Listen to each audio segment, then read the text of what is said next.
Welcome back, everybody, to another JMS Talks. I feel like I just talked to you guys like a couple hours ago, probably because I just did. I don't normally put out 2 videos in one day or more than a few videos in a week, honestly, now that I think about it. But anyway, I was noticing today that people are indeed now starting to come out of the woodworks, right? And take a shot at Dale. You might ask, why does this bother you? It doesn't really bother me at all. Dale, I consider Dale a friend of mine, along with being a peer. So I have the tendency to want to stick up for my friends no matter what. I can guarantee you Dale probably doesn't give a shit about any of this stuff. He just laughs it off. He doesn't care. The dude's got money. He's got friends. He's got work. Nothing is going to wreck his time, wreck his reputation amongst the people that matter. But we talked about Dale's stream. We talked about the Bleeding Cool article a little earlier, which I guess Rich Johnson took exception to on Twitter. And here we go. Richard Pace did a tweet today. And if you don't know who Richard Pace is, I don't blame you. And I'm not here to attack Richard Pace. That's not what these videos are about. I'm not going to attack people and do all that kind of stuff. But I do want to address what he says and just look at the idiocy and the hypocrisy behind all of it. So Richard Pace was someone that Dale hired a long time ago to work on some Pitt supplemental books, if that's what you want to call them. I think In the Blood, or I don't know, because I don't even know if anybody really read those books, because I mean the art was not of my liking back in the day. Maybe some people dug that. That's to each their own. Art is subjective, but I didn't think when you're looking at the beautiful art that is Pitt, and then you go read these other books and you get a guy like Richard Pace is doing art or whatever, it wasn't up to par, I would say. So he recently came out though and decided he wanted to dunk on Dale. And he says in his tweet, he says, "I hope when I turn 60, I have a better things to do than drunkenly say a comic book character is my best friend. Reportedly declaring my love for an alt-right thirst trap." If you don't know, he's talking about Mandy Summers, and we're gonna touch on that in a second. Pass out for 5 hours live on stream, get woken up by my worried girlfriend, then knock over my piss bottles. To me, I just think that sounds like a good time. It sounds like a fun party time to me.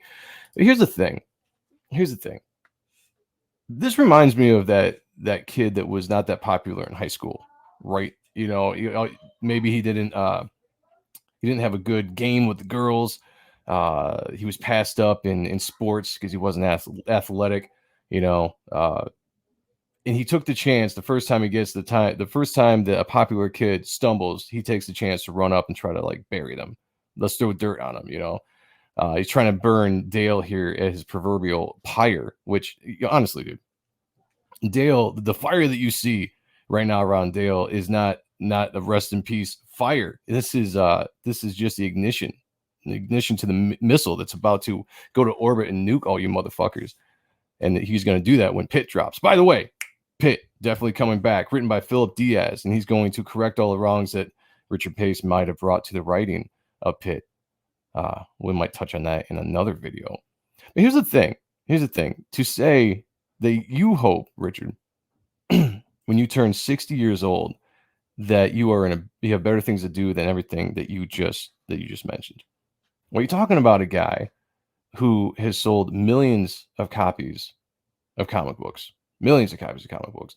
who single-handedly took the Incredible Hulk to the stratosphere, made him more popular than ever, made him to the point where Marvel is calling to him to do designs for the movies. You're talking about a guy who has a legion of fans that absolutely love him. A dude that is at the top of his game at 60 years old. That's what we're talking about. At 60 years old, you hope to have better things to do than being one of the best artists in the industry. Hands down, respected by all his peers, revered by guys like Mark Silvestri. That's what you would rather.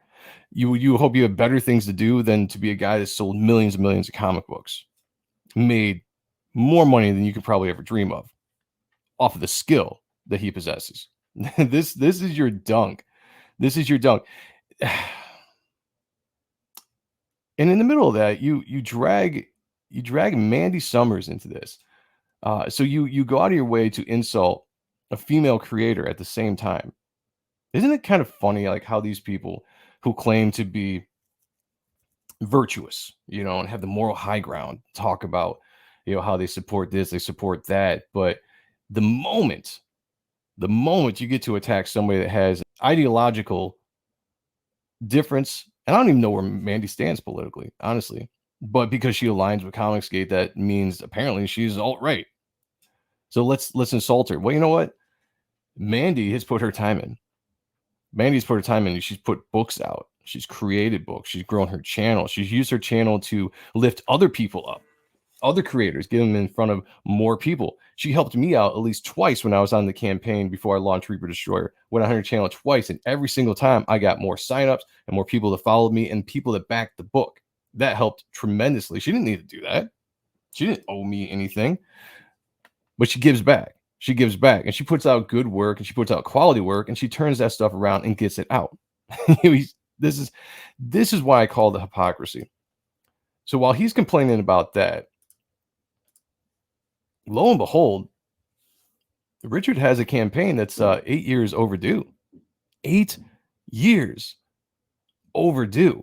Apparently raised like $8,000 or something like that. I don't know. I just heard about this today. you want to slam. First of all, you want to slam a female creator. A female creator. Just let that set in. I thought those were supposed to be untouchable, right? Those are the ones we're supposed to prop up, right? We're supposed to back up and support, this male-driven, dominated world. A female creator going out there and doing what she does. That's something you're supposed to support. But here you want to dunk on it. You want to call it out, call her a thirst trap, an alt-right thirst. What the fuck does that even mean? Does anybody know? Anybody out there? Maybe throw it in the comments if you know what the hell that means. But you were saying all this. You're attacking Dale. You're attacking Mandy for no reason. And you have a campaign out there, a Kickstarter campaign that is 8 years overdue. Hypocrisy. What was that saying? The pot that calls the kettle black. That's what this is. That's what these people, that's what we're dealing with these people. I don't normally talk about this stuff on my channel. I just think it's funny. It's just, I said this before in the last video. It's funny that this is what you deal with. That the moment somebody perceived in a bad light, right? I've never heard anybody say anything bad about Dale, but the moment he comes out and declares Comicsgate, like all of a sudden, like, oh, enemy number one. So the first time he slips up in these people's eyes, they are just jumping. They're jumping to throw stones, to pour dirt on the fucking grave. That's who we're dealing with, and it's all based on jealousy. I don't know why you threw Mandy in there. I mean, there was no reason to even put. Dale mentioned Mandy one time, I think, in that, maybe a little bit more than once, but he mentioned her in there, but she wasn't part of the stream.